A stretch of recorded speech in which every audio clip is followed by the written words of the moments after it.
the Lord. This is Brother Parrott again. This is Saturday, the 10th of October, 1900, actually 2000, and it's about 12:05 in the day. We're going to continue our study with the Exodus period, the stage of the Exodus, where Israel is to leave Egypt. Now, to give you the outline of the Exodus stage here, number one, Israel is enslaved in Egypt. God's people were persecuted by Pharaoh, who did not know Joseph, because a new Pharaoh had arisen. Chapter 1 of Exodus.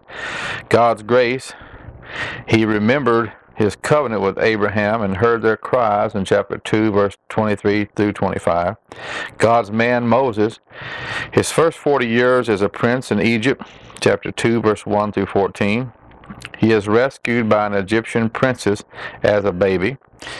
Later he rescues an Israelite slave. His second 40 years as a shepherd in Midian, chapter 2, verse 15 through chapter 4, verse 31. He marries a girl named Zipporah. He receives his burning bush call. God's enemy, Pharaoh, refuses to free the Jews and increases their work burden. Exodus chapter 5, verse 2, and then verse 4 through 9. God plagues Pharaoh and his house and all the Egyptians. Exodus chapter 7 through 10. The purpose is to show Israel their true God, to show Egypt their false gods. The water into blood was against Osiris. Exodus 7:20. A frog invasion was against the god Hecht. Exodus 8:6. The lice was against the god Seb. Exodus 8:17. The flies against Hatcock.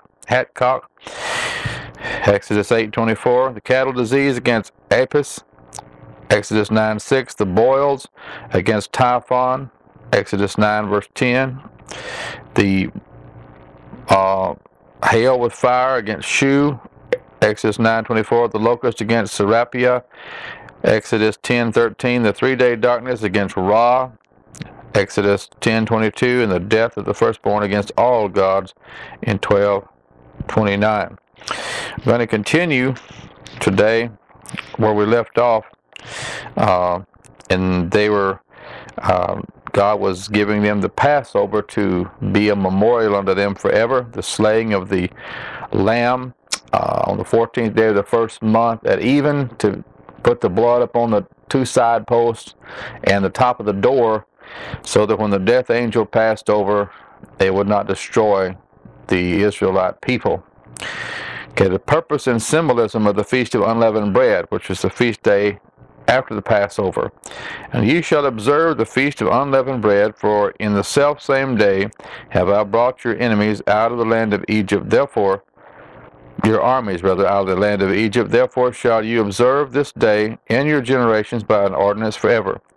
In the 14th day on the first month, on the 14th day of the month at even, ye shall eat unleavened bread until the 21st day of the month at even. 7 days shall there be no leaven found in your houses, for whosoever eateth that which is leavened, even that soul shall be cut off from the congregation of Israel, whether he be a stranger or born in the land. Ye shall eat nothing leavened, in all your habitations shall ye eat unleavened bread. Passover law communicated to Israel and obeyed. Then Moses called for all the elders of Israel and said unto them, Draw out and take you a lamb according to your families, and kill the Passover. And ye shall take a bunch of hyssop and dip it in the blood that is in the basin, and strike the lintel and the 2 side posts with the blood that is in the basin, and none of you shall go out at the door of his house until the morning. For the Lord will pass through to smite the Egyptians, and when he seeth the blood upon the lintel, upon the 2 side posts, the Lord will pass over the door, and will not suffer the destroyer to come in unto your houses to smite you. And ye shall observe this thing for an ordinance to thee and to thy sons forever. And it shall come to pass, when ye be come to the land which the Lord will give you, according as he hath promised, that you shall keep this service. And it shall come to pass, when your children shall say unto you, What mean ye by this service? That you shall say, It is the Lord's sacrifice. It is the sacrifice of the Lord's Passover, who passed over the houses of the children of Israel in Egypt, when he smote the Egyptians and delivered our houses. And the people bowed the head in worship. And the children of Israel went away and did as the Lord had commanded Moses and Aaron, so did they. The 15th miracle in the 10th plague. And it came to pass that at midnight the Lord smote all the firstborn in the land of Egypt, from the firstborn of Pharaoh that sat on his throne to the firstborn of the captive that was in the dungeon, and all the firstborn of cattle. And Pharaoh rose up in the night, he and all his servants and all the Egyptians, and there was a great cry in Egypt, for there was not a house where there was not one dead. Israel expelled from Egypt.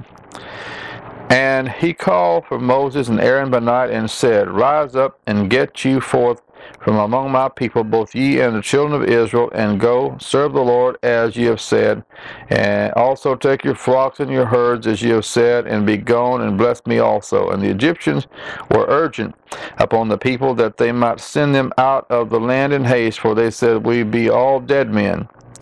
And the people took their dough before it was leavened, their kneading troughs being bound up in their clothes upon their shoulders, the preparation to leave. And the children of Israel did according to the word of Moses, and they borrowed of the Egyptians jewels of silver and jewels of gold and raiment, the spoiling of Egypt. And the Lord gave the people favor in the sight of the Egyptians, so that they lent unto them such as they required, and they spoiled the Egyptians. And the children of Israel journeyed from Ramses to Succoth, about 600,000 on foot, that were men beside children. The 5th dispensation begins now, the dispensation of law, from Moses to Christ. And a mixed multitude, a 3 months' journey to Sinai, Ramses to Succoth. And a mixed multitude went up also with them, in flocks and herds, even very much cattle. And they baked unleavened cakes of the dough which they brought forth out of Egypt, for it was not leavened, because they were thrust out of Egypt, and could not tarry, neither had they prepared for themselves any victuals. Well, the length of the dispensation of promise was from Abraham to Moses was 430 years. See Galatians 3:17.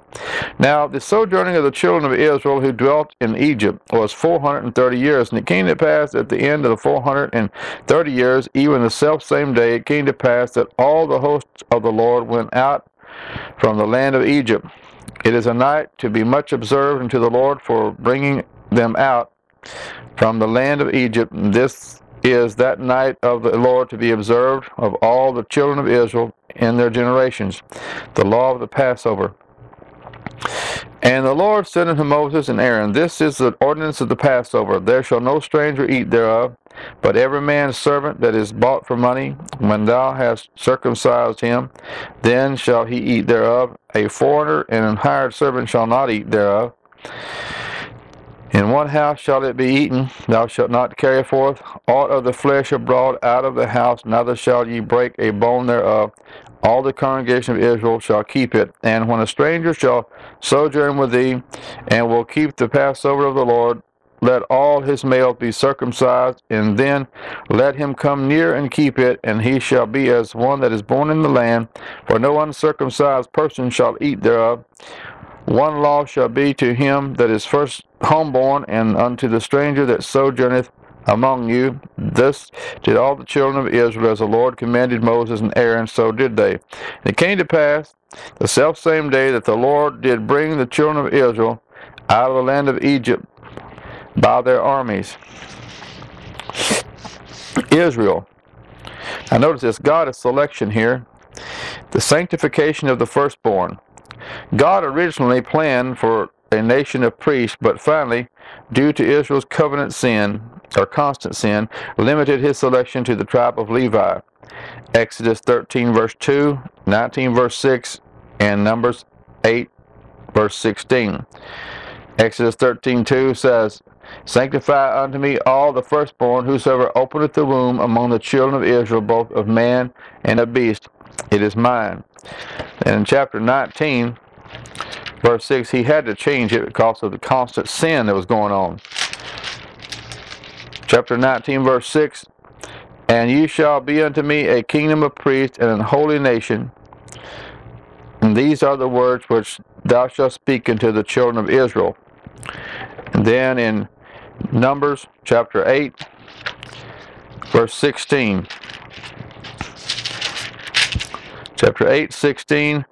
For they are wholly given unto me from among the children of Israel, instead of such as open every womb, even instead of the firstborn of all the children of Israel have I taken unto me. Okay, and this is talking about him changing it to the Levites. He was going to use all the firstborn, but then he had to change it because of their constant sin. Israel en route to Mount Sinai. Exodus chapter 12, verse 37 through 18, verse 27. 10 key events took place between Ramses, their departure city in Egypt, and the arrival at the base of Mount Sinai. The distance was approximately 150 miles. These events are the appearance of God's Shekinah glory cloud, the appearance of his Shekinah glory cloud, 13 verse 21 and 22. And the Lord went before them by day in a pillar of a cloud to lead them the way, and by night in a pillar of fire to give them light to go by day and night. He took not away the pillar of cloud by day, nor the pillar of a fire by night from before the people. From Succoth to Etham. At Etham the pillar of fire and cloud is manifested to lead Israel by day or night. This marks the first appearance of the Shekinah, that visible and luminous indication of God's presence, 13:21 and 22. Other Old Testament and New Testament appearances would include at the Red Sea, Exodus 10, verse 19 and 20. Let me check that out.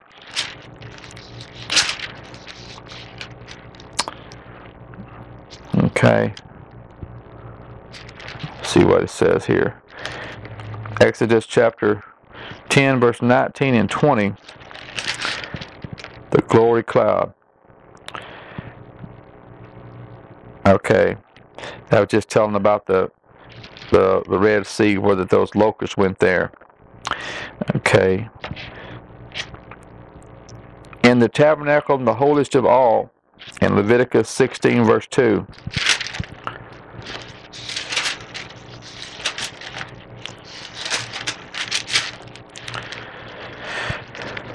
And the Lord said unto Moses, Speak unto Aaron thy brother, that he come not at all times unto the holy place within the veil before the mercy seat which is upon the ark, that he die not, for I will appear in the cloud upon the mercy seat.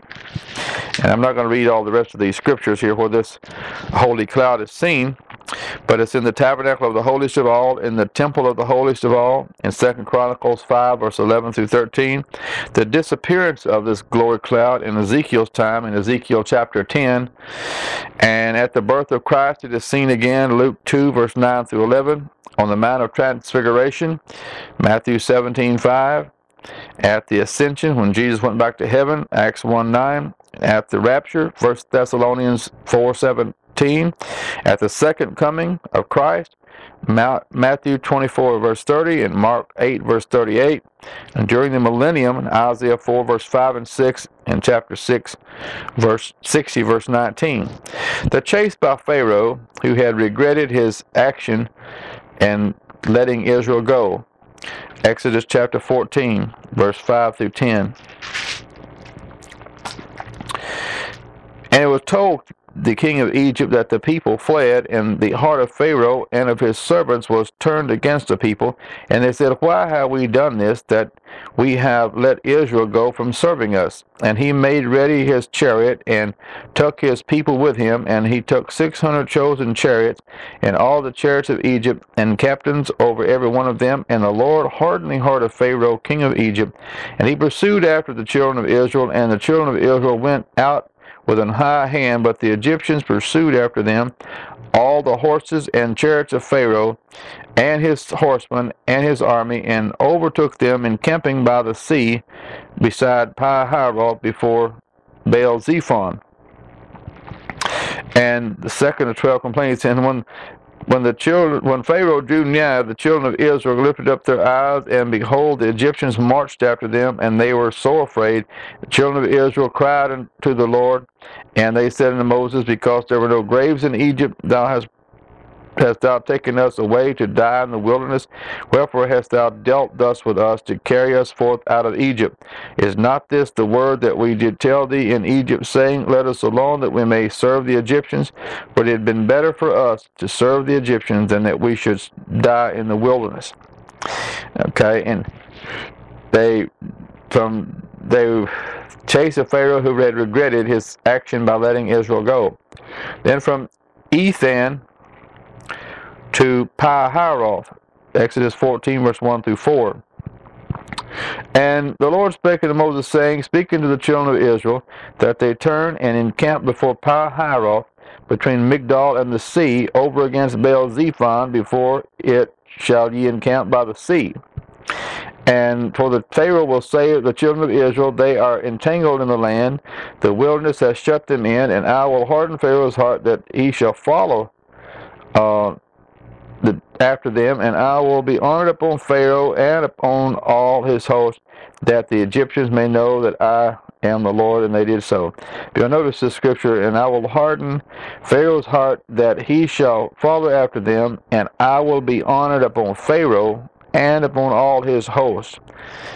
Okay, so Pharaoh, there's a movie that's out that shows that Pharaoh actually was not killed at the Red Sea, but the Bible actually teaches in other places in this particular book that I will kill all the Egyptians and you'll see them again no more.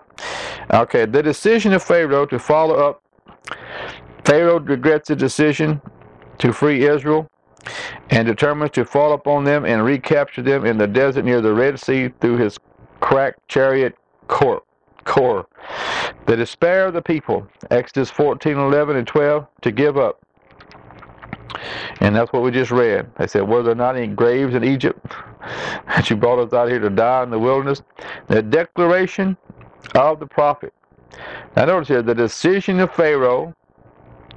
This is the D of P, the decision of Pharaoh, the despair of the people, and the declaration of the prophet. In Exodus chapter 14, verse 13 and 14, he tells them to look up and lift up your head, for your redemption draweth nigh. That's, in other words, and Moses said unto the people, fear ye not, stand still and see the salvation of the Lord, which he will show you today. And for the Egyptians whom ye have seen today, you shall see them again no more forever. The Lord shall fight for you, and ye shall hold your peace. Okay. The parting of the Red Sea, chapter 14, verse 13 through 31. All right, we just read those two verses in chapter 14, verse 13 and 14, in verse 15. And the Lord said unto Moses, wherefore criest thou unto me, speaking to the children of Israel, that they go forward? But lift thou up thy rod, and stretch out thine hand over the sea, and divide it, and the children of Israel shall go on dry ground in the midst of the sea. And I, behold, I will harden the hearts of the Egyptians, and they shall follow them. And I will get me honor upon Pharaoh and upon all his host, and upon these chariots, and upon his horsemen. And the Egyptians shall know that I am the Lord, when I have gotten me honor upon Pharaoh, upon his chariots, and upon his horsemen. Okay, now this whole chapter here, this last of this chapter is about the Red Sea opening up. From Pi-hahiroth through the Red Sea, 14:15 through 15:21. The cloudy pillar protecting. Now notice this. This is the second greatest miracle in all the Bible. The greatest, of course, is the resurrection of Christ from the dead. See Ephesians 1:20. The sea crossing is mentioned many times in the Word of God. See Psalm 78, verse 53, and Psalms 106, verse 11 and 12. And 22, Hebrews 11, verse 29. The miracle was actually threefold in nature. A, The first part was the shift in position of the glory cloud, which placed itself between the camp of the Israelites and that of the Egyptians. It then settled down upon Pharaoh's armies like a fog, but gave light to God's people. The second part was the actual dividing of the waters, clearing a path for perhaps a mile wide. Concerning this, Dr. Leon Wood writes, a marching line of 2 million people walking 10 abreast with an average 5 feet separating each rank would be 190 miles long. Had this path been only as wide as a modern highway, the first Israelite through would have been in Canaan before the last started, and several days would have elapsed. A survey of Israel's history. The third part was the actual closing of the water, the Red Sea parting. 14 verse 21. And Moses stretched out his hand over the sea, and the Lord caused the sea to go back by a strong east wind all that night, and made the sea dry land, and the waters were divided. 14:21 of Exodus. The Egyptian army pursuing, and the waters returned and covered the chariot and the horsemen and all the host of Pharaoh that came into the sea after them, and there remained not so much as one of them. Exodus 14 verse 28. The people sang of the Lord praising. They sang Moses and the children of Israel this song unto the Lord, and spake, saying, I will sing unto the Lord, for he hath triumphed gloriously. The horse and his rider hath he thrown into the sea. All right. We're going to keep reading here. And in verse 19, and Israel protected from Pharaoh, the 16th miracle. And the angel of God went before the camp, which went before the camp of Israel, removed and went behind them. And the pillar of the cloud went from before their face and stood behind them. And it came between the camp of the Egyptians and the camp of Israel. And it was a cloud and darkness to them, but it gave light by night to these, so that the one came not near the other all night. The Red Sea divided and congealed. 17th miracle. Okay, and notice Joshua 3 verse 16 through 4 verse 18, 2 Kings 2 verse 1 through 15, and then chapter 15 verse 8 of Exodus. And Moses stretched out his hand over the sea, and the Lord caused the sea to go back by a strong east wind all that night, and made the sea dry land, and the waters were divided. And the children of Israel went into the midst of the sea upon dry ground, and the waters were a wall unto them on their right hand and on their left. Chariot wheels taken off by God, the 18th miracle. And the Egyptians pursued and went in after them to the midst of the sea, even all Pharaoh's horses, his chariots, and his horsemen. And it came to pass that in the morning watch the Lord looked unto the host of the Egyptians through the pillar of fire and of the cloud, and troubled the host of the Egyptians, and took off their chariot wheels, that they drave them heavily, so that the Egyptians said, Let us flee from the face of Israel, for the Lord fighteth for them against the Egyptians. The Red Sea turned from ice to water, destroying the Egyptians, the 19th miracle. And the Lord said unto Moses, Stretch out thine hand over the sea, that the waters may come again upon the Egyptians, and upon their chariots, and upon their horsemen. And Moses stretched forth his hand over the sea, and the sea returned to his strength when the morning appeared, and the Egyptians fled against it. And the Lord overthrew the Egyptians in the midst of the sea, and the waters returned and covered the chariots and the horsemen, and all the host of Pharaoh that came into the sea after them. There remained not so much as one of them. But the children of Israel walked upon dry land in the midst of the sea, and the waters were a wall unto them on their right hand and on their left. Thus the Lord saved Israel that day out of the hand of the Egyptians, and Israel saw the Egyptians dead upon the seashore.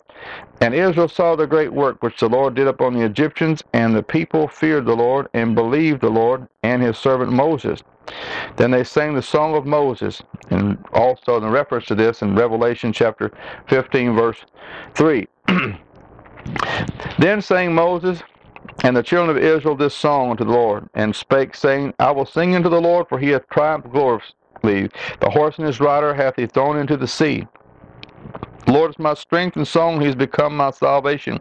He is my God, and I will prepare him an habitation. My father's God, and I will exalt him. The Lord is the man of war, the Lord is his name. Pharaoh's chariots and his host. hath he cast into the sea. His chosen captains are also drowned in the Red Sea. The depths have covered them. They sink into the bottom as a stone. Thy right hand, O Lord, has become glorious in power. Thy right hand, O Lord, hath dashed in pieces the enemy. And in the greatness of thine excellency thou hast overthrown them that rose up against thee. Thou sendest forth thy wrath, which consumed them as stubble. And with a blast of thy nostrils the waters were gathered together. The flood stood upright as an heap, and the depths were congealed in the heart of the sea. And the word congealed here, I can find it, is to thicken, to freeze, congeal. The enemy said, I will pursue, I will overtake, I will divide the spoil. My lust shall be satisfied upon them. I will draw my sword, my hand shall destroy them. Thou didst blow with thy wind. The sea covered them, they sank as lead in the mighty waters. Who is like unto thee, O Lord, among the gods? Who is like thee, glorious in holiness, fearful in praises, doing wonders? Thou stretchest out thy right hand, the earth swallowed them. Thou in thy mercy hast led forth the people which thou hast redeemed.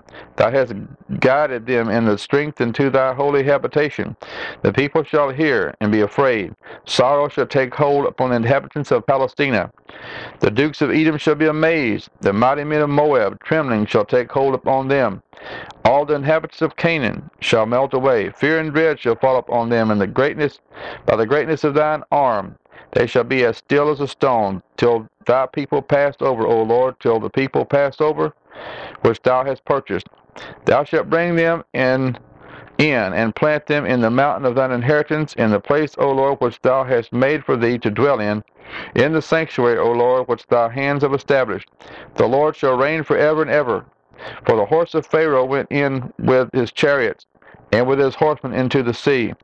And the Lord brought again the waters of the sea upon them, but the children of Israel went on dry land in the midst of. Now notice this, for the horse of Pharaoh went in with his chariots, and with his horsemen into the sea. And the Lord brought again the waters of the sea upon them, but the children of Israel went on dry land in the midst of the sea. So that proves right there that Pharaoh went in with his chariot, and he was drowned also. Song and dance of Miriam and the women. And Miriam the prophetess, the sister of Aaron, took a timbrel in her hand, and all the women went out after her with timbrels and with dances. And Miriam answered them, Sing ye to the Lord, for he hath triumphed gloriously. The horse and his rider hath he thrown into the sea. The journey from the Red Sea to Marah. So Moses brought Israel from the Red Sea, and they went out into the wilderness of Shur. And they went 3 days in the wilderness and found no water. A third of 12 complaints of Israel. And when they came to Marah, they could not drink of the waters of Marah, for they were bitter. Therefore the name of it was called Marah. And the people murmured against Moses, saying, What shall we drink? The waters healed, the 20th miracle. And also see 2 Kings chapter 2, verse 19 through 22 for a similar miracle. And he cried unto the Lord, and the Lord showed him a tree, which when he had cast into the waters were made sweet. There he made for them a statute and an ordinance, and there he proved them. The ninth, or healing covenant, of 15 covenants, page 57, and said, If thou wilt diligently hearken to the voice of the Lord thy God, and will do that which is right in his sight, and will give ear to his commandments, keep all the statutes, I will put none of these diseases upon thee, which I brought upon the Egyptians, for I am the Lord that healeth thee. The journey from Marah to Elim. And they came to Elim, where were 12 wells of water, and 70 palm trees, and they encamped there by the waters. All right. Okay, en route, I'll read you this little outline here. En route to Mount Sinai, Exodus 12 through 18. I'll give you this basic outline, and we will cover the depth of it as we go along.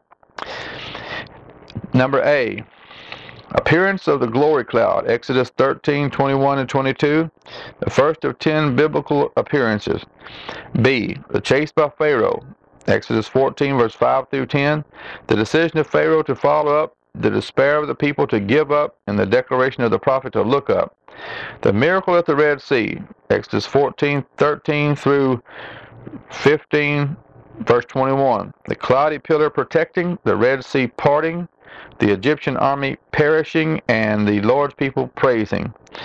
The episode at Marah, 15, verse 22 through 26. The galling waters, the good tree, the great physician. The giving of the manna, 16, verse 4, and verse 14 and 35. The sarcastic crowd, the supernatural food. The institution of the Sabbath, 16, verse 20, and then verse 23, 26 through 16, verse 23, and in verse 26 through 30.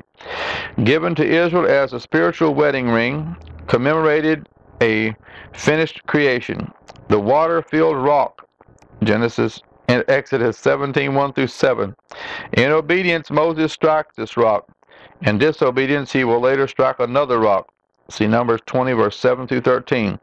The victory over the Amalekites, four firsts now occur. 17, verse 8 through 16 of Exodus. The first mention of Joshua, the first intercession of Moses for Israel, and the first part of the Bible written. First reference to God as Jehovah Nissi, and then Moses reunited with his family. Exodus 18:5, he greets his father-in-law and his two sons. Okay. Now, we have read up through Exodus chapter 15, the Red Sea crossing, and them going and camping. Okay. Let me see exactly where I left off here. Okay, that Marah, the bitter waters made sweet by the casting in of the tree. God at this time promised them freedom from sickness if they would obey him. From the Red Sea to Marah, Exodus 15, 20 through 22 through 26, the galling water. And when they came to Marah, they could not drink of the waters of Marah, for they were bitter. Therefore the name of it was called Marah. Exodus 15:23, the goodly tree. And he cried unto the Lord, and the Lord showed him a tree, which when he had cast into the waters were made sweet. There he made for them a statute and an ordinance, and there he proved them. Exodus 15, verse 25. The great physician. And if thou wilt diligently hearken unto the voice of the Lord thy God, and will do that which is right in his sight, and give ear to his commandments, and keep all his statutes, I will put none of these diseases upon thee, which I have brought upon the Egyptians, for I am the Lord that healeth thee. Exodus 15, verse 26. And then from Marah to Elim, Exodus 15, verse 27. And they came to Elim, where were 12 wells of water and 70 palm trees, and then camped there by the waters. The giving of the manna, chapter 16, verse 4, verse 14, and verse 35. The heavenly bread would become their staple diet for the next 40 years. From Elim to the wilderness of Zin, Exodus chapter 16, verse 1 through 36. Notice the complaining crowd, Exodus 16, verse 2 and 3. And the whole congregation of the children of Israel murmured against Moses and Aaron in the wilderness. And the children of Israel said unto them, Would to God we had died by the hand of the Lord in Egypt, in the land of Egypt, when we sat by the flesh pots, and when we did eat bread to the full. Ye have brought us forth into this wilderness to kill the whole assembly with hunger. The miraculous manna, chapter 16, verse 14 and 15.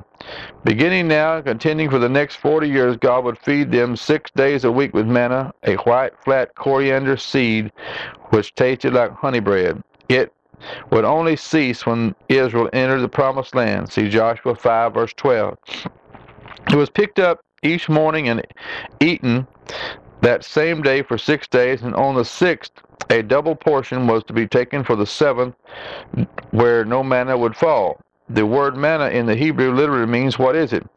This is what the people said when they first saw it, and the name stuck.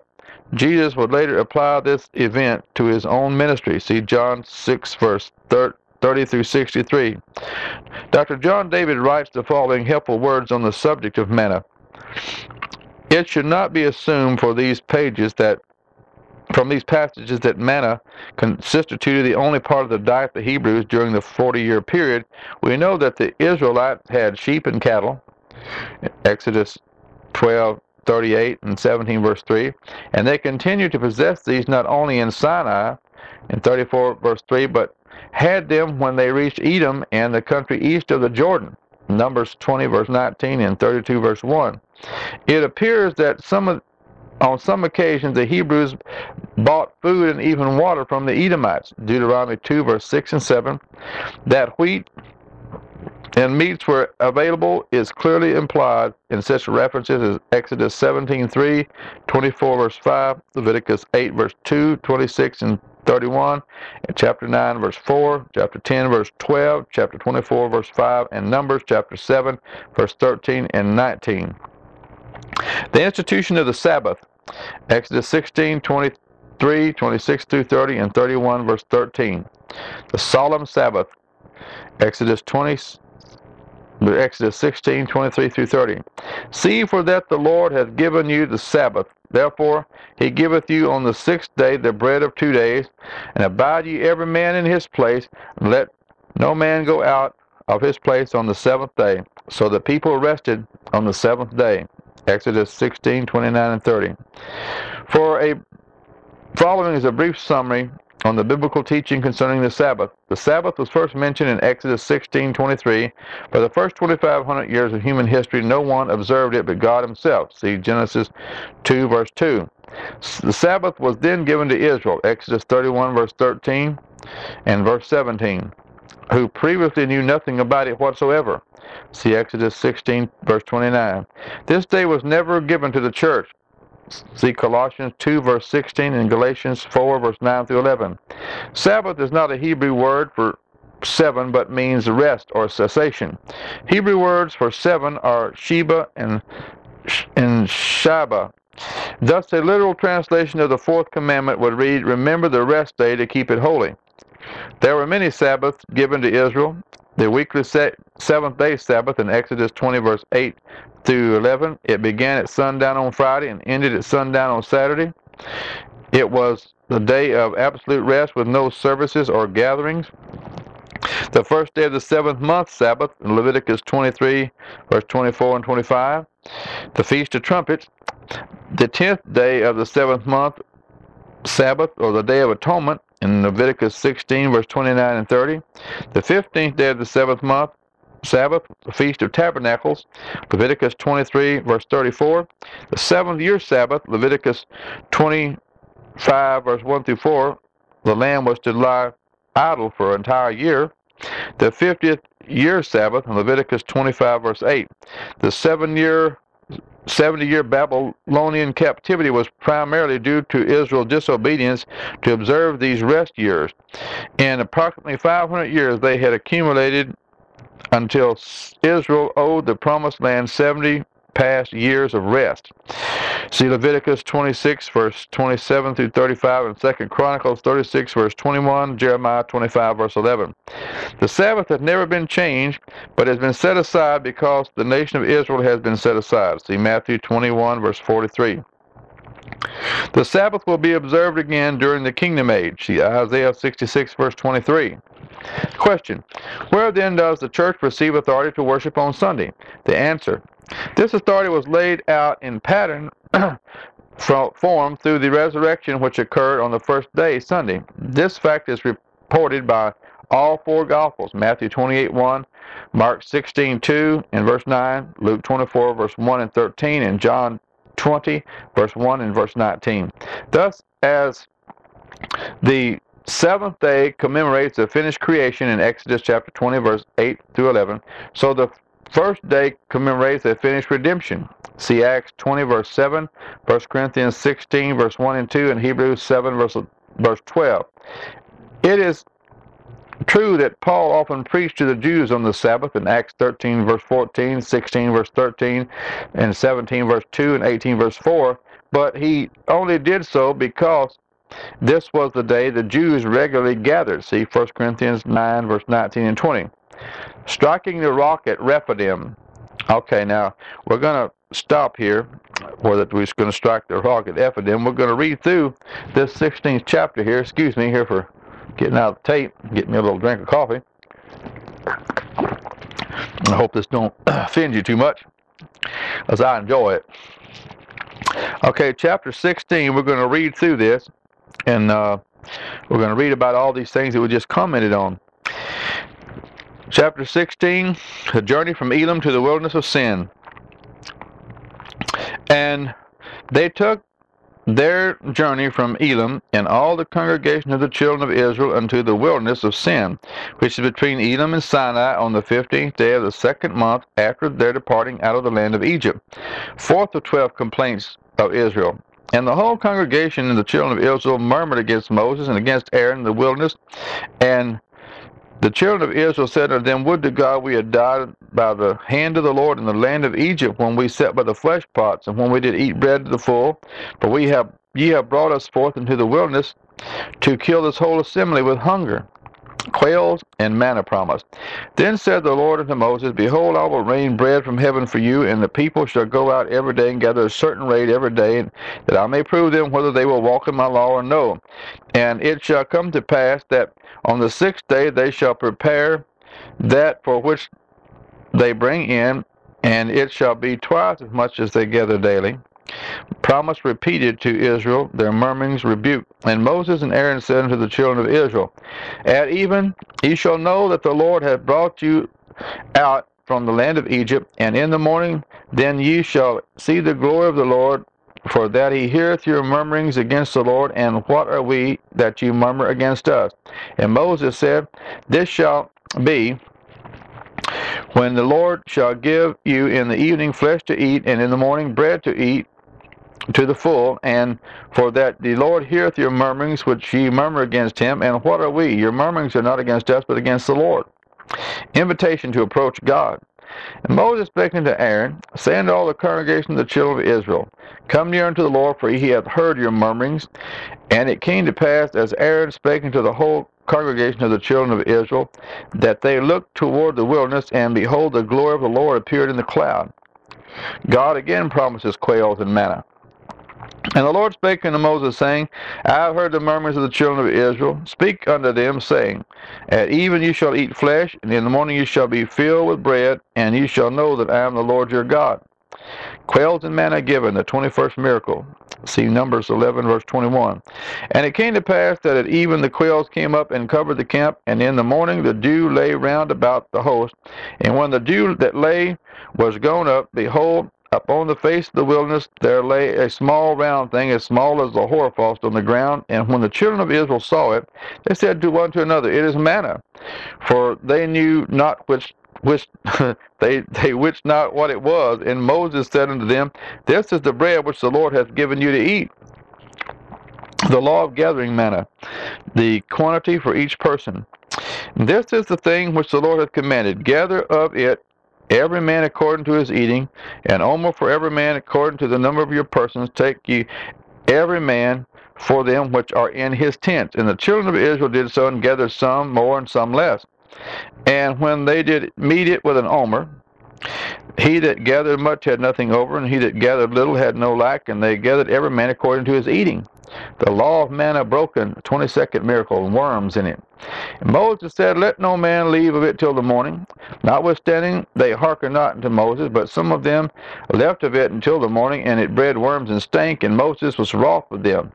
The law of gathering manna, the time to gather. And they gathered it every morning, every man according to his eating, and when the sun waxed hot, it melted. And it came to pass that on the 6th day they gathered twice as much bread, 2 omers for one man. And all the rulers of the congregation came and told Moses. And he said unto them, This is that which the Lord hath said. Tomorrow is the rest of the holy Sabbath unto the Lord. Bake that which ye will bake today, and seeth that which ye will seeth, and that which remaineth over lay up for you to be kept until the morning. No worms, the 23rd miracle. And they laid it up until the morning, and as Moses bade, and it did not stink, neither was there any worms therein. And Moses said, Eat that today, for today is a Sabbath unto the Lord. Today ye shall not find it in the field. 6 days shall ye gather it, but on the 7th day, which is the Sabbath, in it there shall be none. And the law of manna broken. It came to pass that there went out some of the people on the seventh day for together, and they found none. Israel were rebuked for their sin. And the Lord said unto Moses, How long refuse ye to keep my commandments and my laws? See, for that the Lord hath given you the Sabbath, therefore he giveth you on the sixth day the bread of 2 days. Abide ye every man in his place, let no man go out of his place on the seventh day. So the people rested on the seventh. The name and description of the heavenly bread. See John chapter 6, verse 22 through 59. And the house of Israel called the name thereof manna. It was like coriander seed, white, and the taste of it was like wafers made with honey. The law of manna, the memorial, preservation of manna, the 24th miracle. And Moses said, This is the thing which the Lord commanded. Fill an omer of it to be kept for your generations, that they may see the bread wherewith I have fed you in the wilderness, when I brought you forth from the land of Egypt. And Moses said unto Aaron, Take a pot, and put an omer full of manna therein, and lay it up before the Lord, to be kept for your generations. And the Lord commanded Moses, as the Lord commanded Moses, so Aaron laid it up before the testimony to be kept. 40 years of miracles, or 12,530 miracles. And the children of Israel did eat manna 40 years, until they came to the land inhabited. They did eat manna until they came into the borders of the land of Canaan. Now an omer is the 10th part of an ephah. The journey from wilderness of sin to Rephidim. It's chapter 17. And all the congregation of the children of Israel journeyed from the wilderness of sin after their journeys, according to the commandment of the Lord, and pitched in Rephidim, and there was no water for the people to drink. The fifth of 12 complaints of Israel. Wherefore the people did chide with Moses, and said, Give us water that we may drink. And Moses said unto them, Why chide ye with me? Wherefore do ye tempt the Lord? And the people thirsted for water, and the people murmured against Moses, and said, Wherefore is this that thou hast brought us up out of Egypt to kill us and our children and our cattle with thirst? 9 of 11 complaints of Moses. And Moses cried unto the Lord, saying, What shall I do unto this people? They be almost ready to stone me. The water from the rock, the 25th miracle. See Numbers 20, verse 7, and 1 Corinthians 10, verse 4. And the Lord said unto Moses, Go on before the people, and take with thee of the elders of Israel, and thy rod wherewith thou smotest the river, take in thine hand, and go. Behold, I will stand before thee there upon the rock in Horeb. Thou shalt smite the rock, and there shall come water out of it, and the people may drink. And Moses did so in the sight of the elders of Israel, and he called the name of the place Massah, and Meribah, because the chiding of the children of Israel, and because they tempted the Lord, saying, Is the Lord among us or not? And the word Massah means temptation or tempting, and Meribah means strife, because of the striving with Moses. The first of 5 wars of Israel, the battle at Rephidim, divine help, the 26th miracle. See Numbers 14, verse 41, chapter 21, verse 1 and 22, and 21 in chapter 25, verse 16. Then came Amalek and fought with Israel in Rephidim. And Moses said unto Joshua, Choose us out men, and go and fight with Amalek tomorrow. I will stand on the top of the hill with the rod of God in my hand. So Joshua did as Moses had said to him, and fought with Amalek. And Moses and Aaron and Hur went up to the top of the hill. And it came to pass, when Moses held up his hand, that Israel prevailed, and when they let down his hand, Amalek prevailed. But Moses' hands were heavy, and they took a stone and put it under him, and he sat thereon. And Aaron and Hur stayed up his hands, and one on this one side and the other on the other side, and his hands were steady until the going down of the sun. And Joshua discomfited Amalek and his people with the edge of the sword. New revelation of God. And the Lord said unto Moses, Write this for a memorial in a book, and rehearse it in the ears of Joshua, for I will utterly put out the remembrance of Amalek from under heaven. And Moses built an altar, and called the name of it Jehovah Nisa, for he said, Because the Lord has sworn that the Lord will have war with Amalek from generation to generation. And Jehovah Nisa means the Lord, our banner. All right. And that's all right? Okay. Now we're studying chapter 17, the actual striking of the rock at Rephidim. We just read that.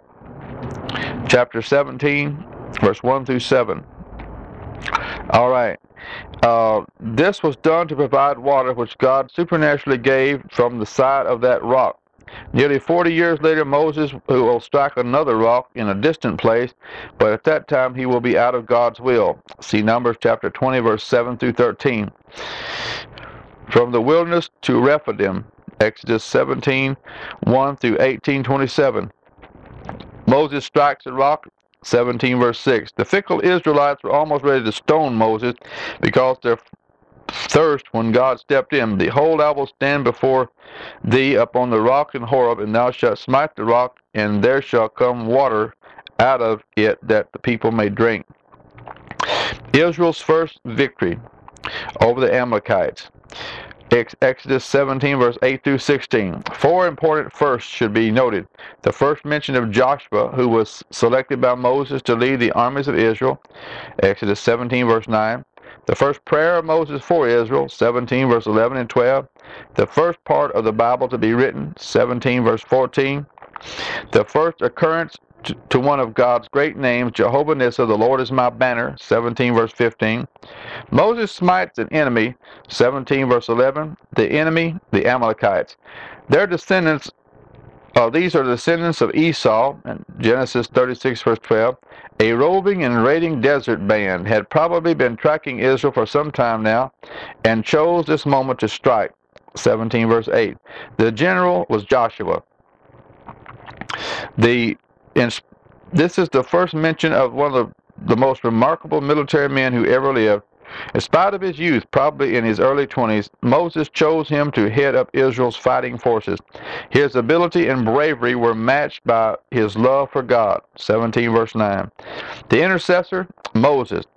The grand old man ascends a nearby hill, extends his arms upward, and begins praying for Joshua and Israel fighting below, 17 verse 11.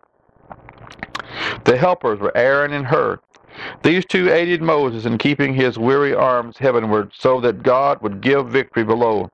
Israel is victorious, and one of the first sections of the Bible is written, and Moses built an altar and called it Jehovah Nissi, meaning Jehovah is my flag or my banner.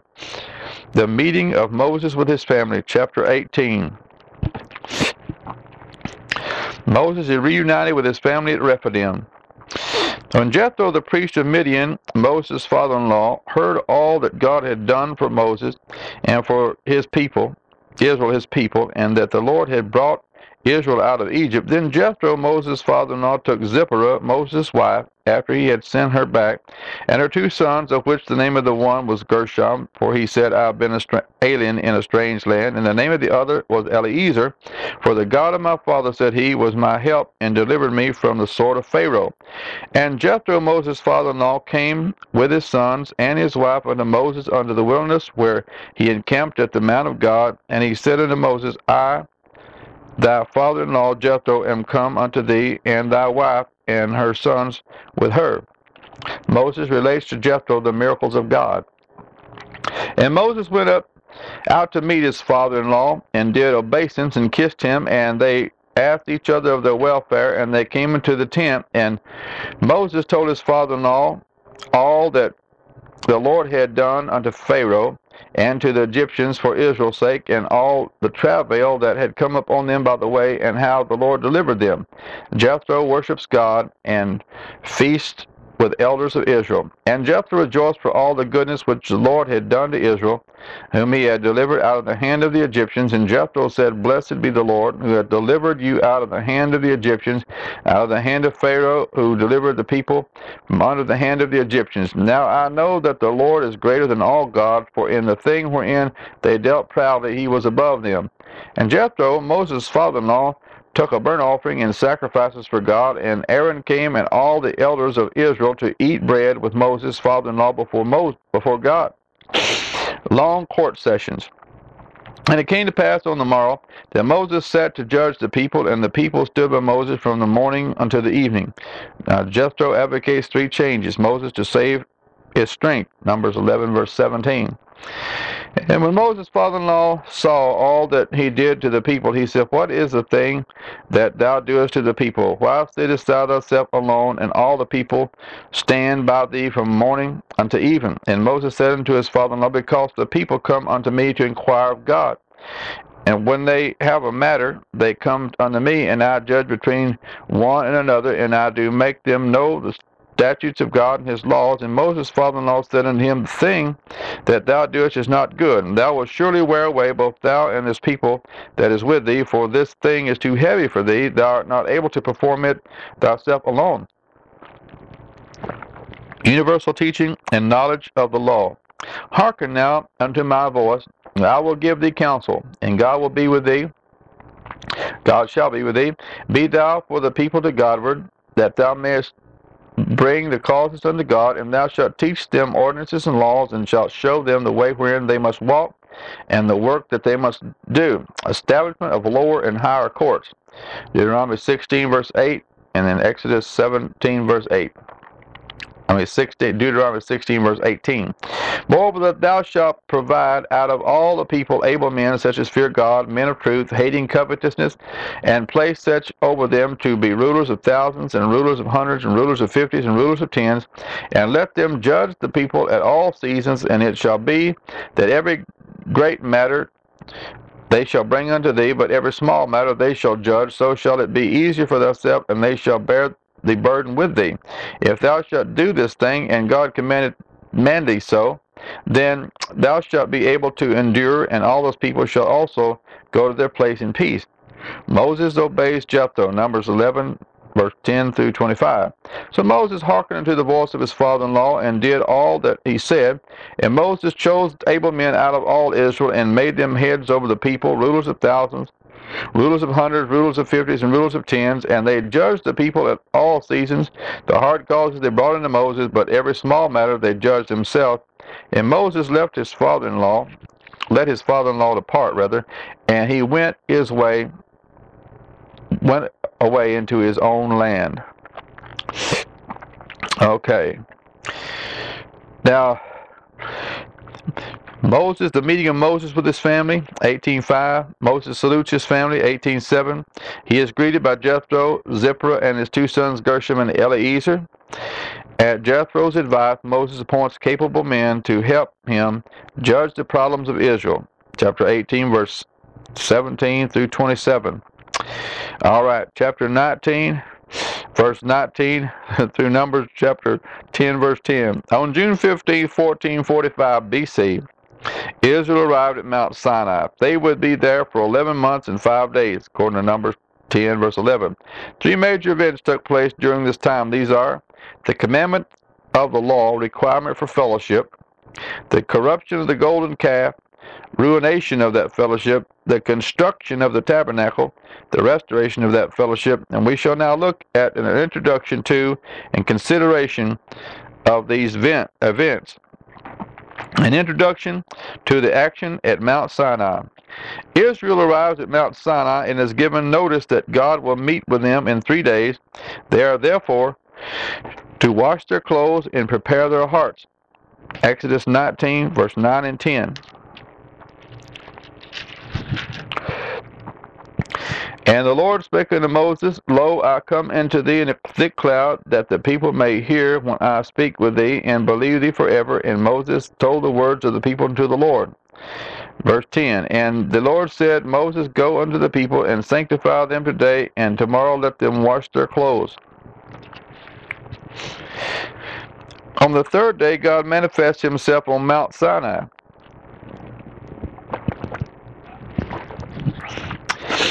Accompanied by thunderings, lightnings, and a thick cloud, a voice of a trumpet, and an earthquake, and fire.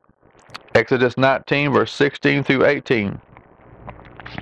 And it came to pass on the third day in the morning that there were thunders and lightnings and a thick cloud upon the mount, and the voice of the trumpet exceeding loud, so that all the people that was in the camp trembled. And Moses brought forth the people out of the camp to meet with God, and they stood at the nether part of the mount. And Mount Sinai was altogether on a smoke, because the Lord descended upon it in fire, and the smoke thereof ascended as the smoke of a furnace, and the whole mount quaked greatly. And when the voice of the trumpet sounded long, and waxed louder and louder, Moses spake, and God answered him by a voice. Okay. Moses is ordered to climb Mount Sinai to meet with God. At this time, God gives him orally both the 10 Commandments and the 70 laws which compose the book of the covenant. Moses then descends the mountain and repeats God's words to Israel in Exodus 19 verse 20 through 23 verse 33. And the Lord came down upon Mount Sinai on the top of the mount, and the Lord called unto Moses up to the top of the mount, and Moses went up. The third descent of Moses. And the Lord said unto Moses, Go down and charge the people, lest they break through unto the Lord and gaze, and many of them perish. And let the priests also which come near to the Lord sanctify themselves, lest the Lord break forth upon them. And Moses said unto the Lord, The people cannot come up to Mount Sinai, for thou chargest us, saying, Set bounds about the mount, and sanctify it. And the Lord said unto him, Away, get thee down, and thou shalt come up, thou and Aaron with thee, but let not the priest and the people break through to come up to the Lord, lest he break forth upon them. So Moses went down unto the people, and spake unto them the 10 Commandments, the sum of the whole contract, the law against polytheism. And this is the worship of more than one God. Okay, Exodus chapter 20, verse 1 through 17, Deuteronomy 6, verse 5, verse 6 through 21, the laws against polytheism, Exodus chapter 20, verse 22, 22, verse 19, Leviticus 19, verse 4, Deuteronomy 5, verse 7, chapter 12, verse 30, 13, verse 6, and 13, and chapter 17, verse 3 of Deuteronomy. Okay, and God spake all these words, saying, I am the Lord thy God, which have brought thee out of the land of Egypt, out of the house of bondage. Thou shalt have no other God before me. The laws against idolatry. And Leviticus 22 verse, Exodus 22 verse 20, 23 verse 24, Leviticus 26 verse 1, Deuteronomy 5 verse 8, 12 verse 29, Isaiah 2 verse 20, and Isaiah 40 verse 18.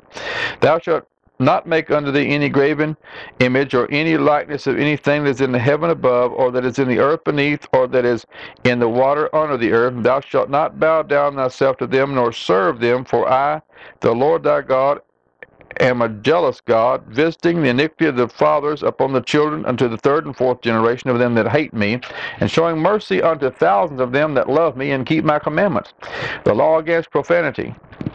And thou shalt not take the name of the Lord thy God in vain, for the Lord will not hold him guiltless that taketh his name in vain. The law against Sabbath breaking. Remember the Sabbath day to keep it holy. 6 days shalt thou labor and do all thy work, but on the seventh day is the Sabbath of the Lord thy God. In it shalt thou not do any work, thou nor thy son, nor thy daughter, nor thy manservant, nor thy maidservant, nor thy cattle, nor thou stranger that is within thy gates. For in 6 days the Lord made the heaven and the earth, the sea and all that in them is, and rested the seventh day. Wherefore the Lord blessed the Sabbath day and hallowed it. The law against parental dishonor. Honor thy father and thy mother, that thy days may be long upon the land which the Lord thy God giveth thee. The law against murder. Thou shalt not kill. The law against adultery. Thou shalt not commit adultery. The law against larceny. Thou shalt not steal. The law against perjury. Thou shalt not bear false witness against thy neighbor. The law against covetousness. Thou shalt not covet thy neighbor's house. Thou shalt not covet thy neighbor's wife, nor his manservant, nor his maidservant, nor his ox, nor his ass, nor anything that is thy neighbor's. Effect of God's presence.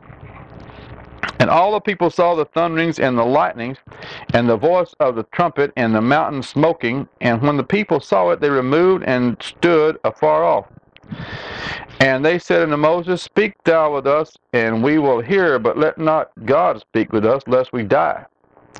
For Moses said unto the people, Fear not, for God is come down to prove you, and that his fear may be before your faces, that ye sin not. And the people stood afar off, and Moses drew near unto the thick darkness where God was. 2 religious laws against idolatry. And the Lord said unto Moses, Thus shalt thou say unto the children of Israel, Ye have seen that I have talked with you from heaven. Ye shall not make with me gods of silver, neither shall ye make unto you gods of gold. The laws concerning altars. An altar of earth thou shalt make unto me, and thou shalt sacrifice thereon thy burnt offerings, and thy peace offerings, thy sheep and thine oxen, in all places whether I record my name, I will come unto thee, and I will bless thee. And if thou wilt make me an altar of stone, thou shalt not build it of hewn stone, for if thou lift up thy tulip on it, thou hast polluted it, neither shalt thou go up by thy steps unto mine altar, that thy nakedness be not discovered thereupon. Chapter 21. 10 civil laws concerning persons. Okay. Let's see here. We're reading here, Israel settled down at Mount Sinai. Israel settled down at Mount Sinai. The three main events occurring at Sinai: Exodus chapter 20 verse 3 through 17, the commandments of the law, the requirements of divine fellowship. Chapter 32, the corruption of the calf, the ruination of divine fellowship. In Exodus 25 through 31 and then 35 through 40, the construction of the tabernacle, the restoration to divine fellowship. Okay. Praise the Lord. Moses is ordered to climb Sinai to meet God. At this time, God gives him orally both the 10 commandments and the 70 laws which compose the book of the covenant. Moses then descends the mountain and repeats God's word to Israel. Exodus 19 verse 20 through 23 verse 33, which you can read. The people agreed to all that God has told Moses. All that God told Moses. Exodus 24 verse 3. Moses then writes down for Israel's record all that he has told them, builds an altar of 12 pillars, and sacrifices blood upon it to sanctify this covenant agreement. Exodus 24 verse 4 through 8, which we will read. Exodus 24 verse 4 through 8. The blood of promise. And the promise. And Moses wrote all the words of the Lord, and rose up early in the morning, and builded an altar there under the hill, and 12 pillars according to the 12 tribes of Israel. And he sent young men of the children of Israel, which offered burnt offerings and sacrificed peace offerings of oxen unto the Lord. And Moses took half of the blood and put it in the basins, and half of the blood he sprinkled on the altar. And he took the blood of the covenant, the book of the covenant, and read in the audience of the people. And they said, All that the Lord hath said will we do, and be obedient. And Moses took the blood and sprinkled it upon the people, and said, Behold, the blood of the covenant which the Lord hath made with you concerning all these words. Moses once again ascends the mountain, and this time is accompanied partway by Joshua. 24 verse 13. And Moses rose up, and his minister Joshua. Moses went up into the mount of God. Here he will spend the next 40 days, at which time he will receive the pattern for the tabernacle and the 2 tables of stone written by God himself and containing the 10 commandments. During this entire period, Moses fasted. Exodus 24:18. And Moses went up into the midst of the cloud, and gat him up into the mount, and Moses was in the mount 40 days and 40 nights. And then 31 verse 18. Moses fasted 40 days in the mount. And he gave unto Moses, when he had made an end of communing with him upon the Mount Sinai, 2 tables of testimony, tables of stone written with the finger of God. Okay. He then is warned to get down immediately and to deal with the golden calf episode below. Exodus chapter 32, verse 7. He prays for Israel that God will not destroy her. Exodus 32, verse 11 through 13. He picks up Joshua halfway down. Exodus 32, verse 17. Upon viewing Israel's terrible immorality, he breaks into pieces the stones containing the Ten Commandments. Exodus 32, verse 19. He rebukes Aaron and judges Israel the second time. Exodus 32, verse 20 through 29. He prays for Israel the second time. Exodus 32, verse 30 through 32. He then fasts for the next 40 days. Deuteronomy 9, verse 18. He ascends the mountain and is ordered by God to carve out 2 new rocks upon which the Lord rewrites the Ten Commandments. Deuteronomy 10, verse 2. He is commanded to make an ark box of shittim wood and to place the 2 tablets of stone in this box. Moses then returns to the valley below with the ark. Deuteronomy 10, verse 5. Moses asked to see the glory of God. The Lord replies, and he said, I will make all my goodness pass before thee, and I will proclaim the name of the Lord before thee, and I will be gracious to whom I will be gracious, and I will show mercy on whom I will show mercy. And he said, Thou canst not see my face, for there shall no man see me and live. For the Lord said, Behold, there is a place by me, and thou shalt stand upon a rock, and it shall come to pass, when my glory passeth by, that I will put thee in a cleft of the rock, and will cover thee with my hand while I pass by, and I will take away my hand, and thou shalt see my back parts, but my face shall not be seen. And that's when Moses asked, Lord, show me your glory. A consideration of the action at Mount Sinai, the commandment of life. There were 3 basic sections of the Mosaic law. The moral law. This section is commonly known as the Ten Commandments in Exodus 20, verse 3 through 17, and Deuteronomy 5, verse 17 through 21. Thou shalt have no other God before me. Thou shalt not make unto thee any graven image. Thou shalt not take the name of the Lord thy God in vain. Remember the Sabbath day to keep it holy. Honor thy father and thy mother.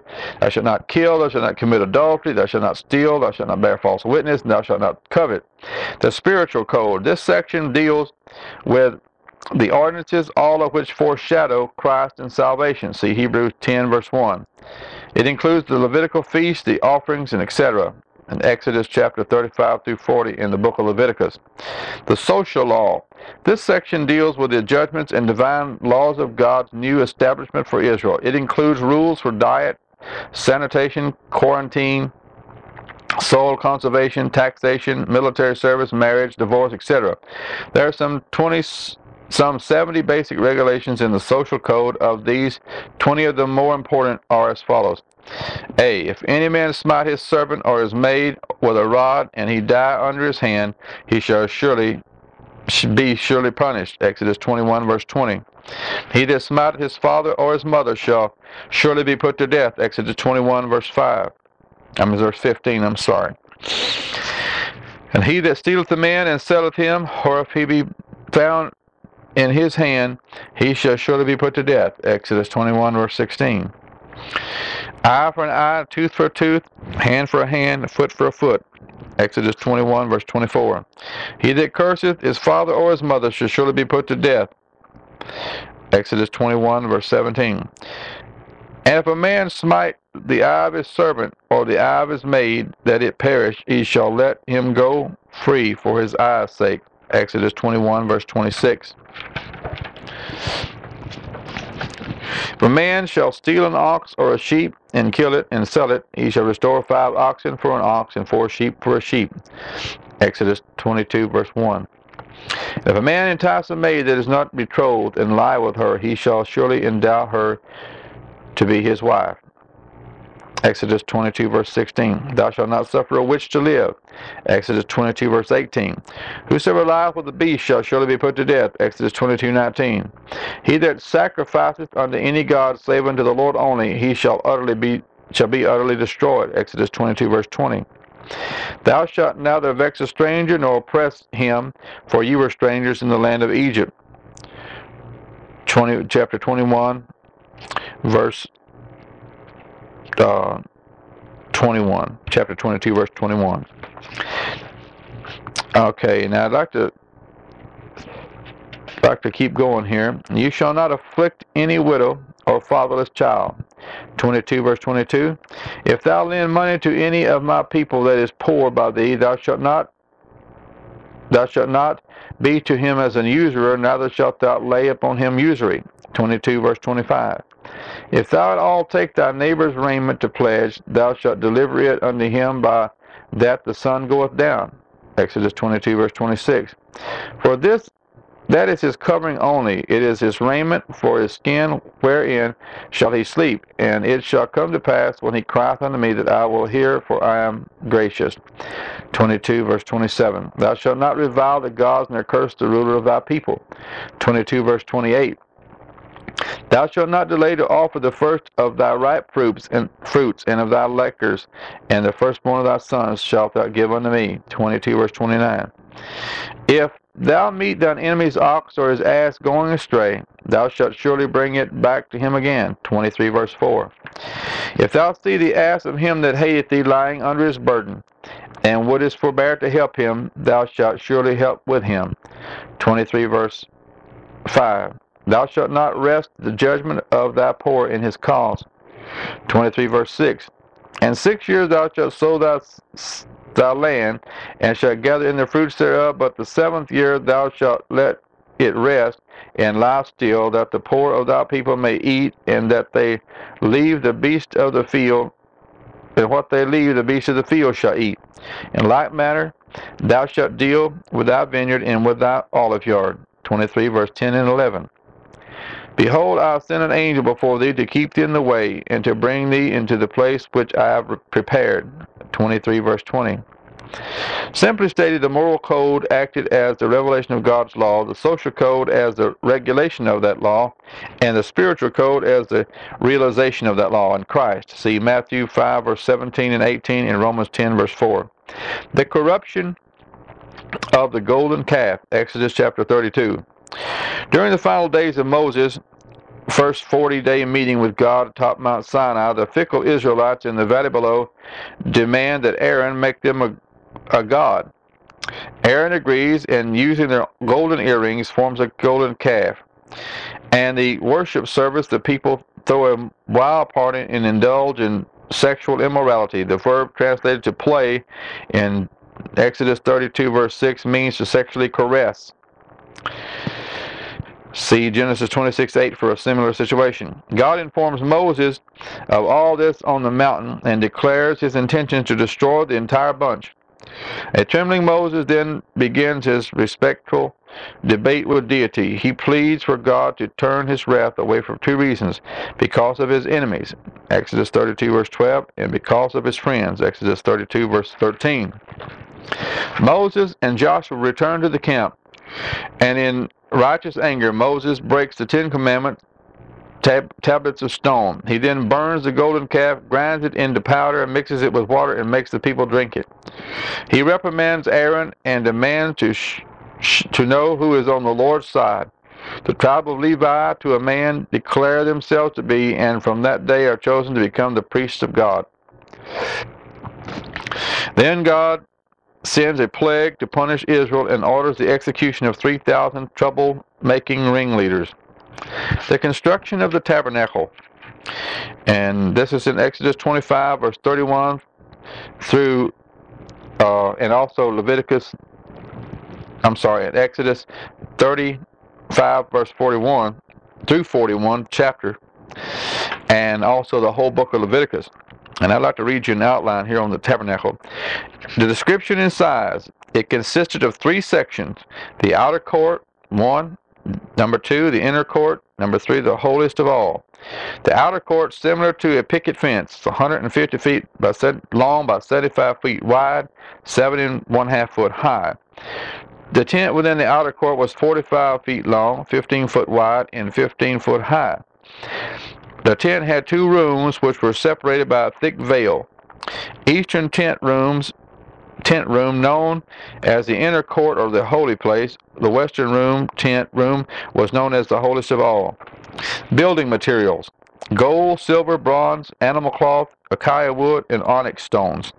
The furniture in Exodus 25, 27, 30, 37, and 38. In the outer court, a bronze altar and a bronze laver. The inner court, showbread table, lampstand, incense altar. In the holiest of all, the Ark of the Covenant. The time of the construction, the 6 months. The methods of construction, made by willing hands and hearts. See Exodus 35 and Numbers chapter 7. The priest, Exodus 28 and 29, had to come from the tribe of Levi, were anointed with water, oil, and blood, the three that bear witness in the earth. The great plan of salvation from the old to the new covenant. The high priest had to come from the line of Aaron of the tribe of Levi. The clothing were 2 ephods, outer and inner robes, breastplate, mitre, urim, and thummim. The duties to care for the physical needs of the tabernacle and the spiritual needs of the people. The offerings, the burnt offerings, Leviticus 1. The meal offering, Leviticus 2. Peace offering, Leviticus 4. These were offered primarily to maintain fellowship with God. Then the sin offering, Leviticus 4, and the trespass offering was offered primarily to restore fellowship to God. The holy feast, Leviticus 23 and 25. The weekly Sabbath, the 7-year Sabbath, the 50-year Sabbath. These 3 speak of God's first great work, that of creation. See Revelation chapter 4, verse 11. The Passover speaks of Calvary. These, the first fruits, the resurrection, the Pentecost, the coming of the Holy Ghost, the trumpets, it's the rapture and the second coming, and the atonement, the tribulation, and the tabernacle, the millennium. These 6 speak of God's second great work, that of redemption. See Revelation 5, verse 9. The purpose of the tabernacle is to provide Israel a visible center of worship, to view the work of Christ. Note similarities between the language of Moses and John. Moses describes the brazen altar. John describes the Lamb of God, John 1:29. Moses speaks of the brazen laver. John speaks of the water of life, John 4:14. Moses writes of the table of showbread, and John writes of the bread of life, John 6:35. Moses talks of the lampstand, and John talks of the light of the world, John 9, verse 5. And reread that. Moses writes of the table of showbread, and John writes of the bread of life, John 6, verse 35. Moses presents the altar of incense, and John presents the great prayer of Christ in John 17. Also in Revelation chapter 8, where the angel comes and offers the prayers of all the saints upon the golden altar of incense before the throne of God. Moses witnesses of the mercy seat, and John witnesses of the Christ our mercy seat, 1 John 2, verse 2. The dedication of the temple, the triumph, God's glory cloud fills the place, Exodus 40, verse 33 through 38. The tragedy, God's judgment falls upon Aaron's 2 wicked sons, Leviticus 10, verse 1 through 11. The census of the tabernacle. The first Exodus census of 2 now takes place, Numbers chapter 1. For the second census, see Numbers 26. The Nazirite vow, 3 rules. Number 1, not to drink wine. Number 2, not to cut their hair. Number 3, to avoid contact with dead objects. Numbers chapter 6.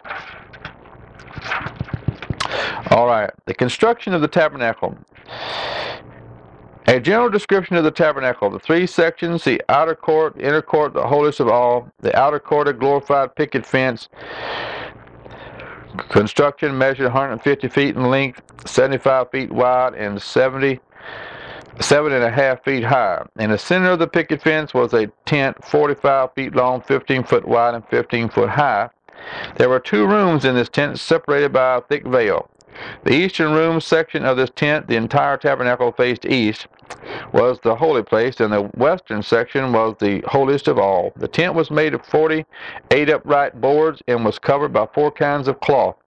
3 of these were animal skins, and the 4th was of fine linen. The colors involved were white, blue, purple, and scarlet.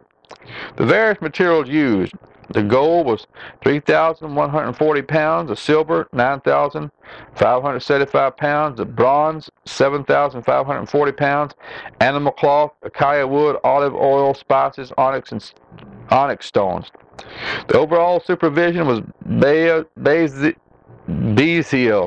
Bezaleel, grandson of Hur from the tribe of Judah.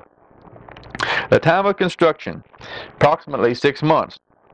The method of construction, the tabernacle was the production of willing hands and hearts. God's house was financed by God's people and not through suppers, junk sales, bingo parties. Some of the most inspiring verses in the Old Testament speak of this sweet and sacrificial spirit. Exodus 35 verse 5 and 21 and 22 and 29. Another precious truth involved in the tabernacle project was the fact that God personally observed each gift which was given, no matter how small. This is dramatically brought out in Numbers chapter 7, where the 12 tiny gold boxes of incense are given by 12 different individuals, in spite of the fact that the gifts were identical and inexpensive, approximately $6.50 per box. God nevertheless acknowledges each person and each gift. See also Revelation 2 verse 9, chapter 2 verse 2 and 9 and 13, chapter 3 verse 1, chapter 3 verse 8 and verse 15. The furniture of the tabernacle. There were 6 main objects. The brazen or bronze altar, Exodus 27 verse 1 through 8 and 38 verse 1 through 7. This was the first piece of furniture as one enters the tabernacle from the east. It was a box-like structure made of acacia wood overlaid with bronze. It was approximately 7.5 feet wide and 3 feet high. There was a grate midway between the top and the bottom. A horn was located on each corner of the altar to help hold the animal sacrifices which were offered at this altar. B. The brazen or the bronze laver, Exodus 30 verse 18 and 38 verse 8. A brazen laver was to be filled with water resting on a pedestal covered by mirrors. It was used by the priest for actual and ceremonial cleansing of both hands and feet. The table of shewbread, Exodus 25 verse 23 through 30 and Exodus 37 verse 10 through 16. A table was made of acacia wood and covered with gold. On this table were placed 12 cakes of bread renewed each week, one for each tribe in Israel. This table was approximately 1.5 feet wide by 2.5 feet high. This table, unlike the first 2 pieces of furniture, was on the inside of the tent, resting on the northern side of the first room. The first lampstand, in Exodus 25 verse 31 through 40 and Exodus 37 verse 17 through 24. One of the most ornate objects in the tabernacle. It was made of pure gold and consisted of an upright shaft from each side of which 3 branches extended upward in pairs. The lamps were trimmed every morning and evening and were never to be extinguished at all at one time. The lamp had to be regularly supplied with pure olive oil. The entire lamp required 107 pounds of gold and cost approximately $175,000. Jewish tradition says the lampstand was 5 feet high and 3.5 feet wide. It rested on the south side of the first room, also called the holy place. The altar of incense, Exodus 30 verse 1 through 10 and 37 verse 25 through 28. This 1.5 foot square by 3 feet high acacia wood table overlaid with gold was symbolic of prayer.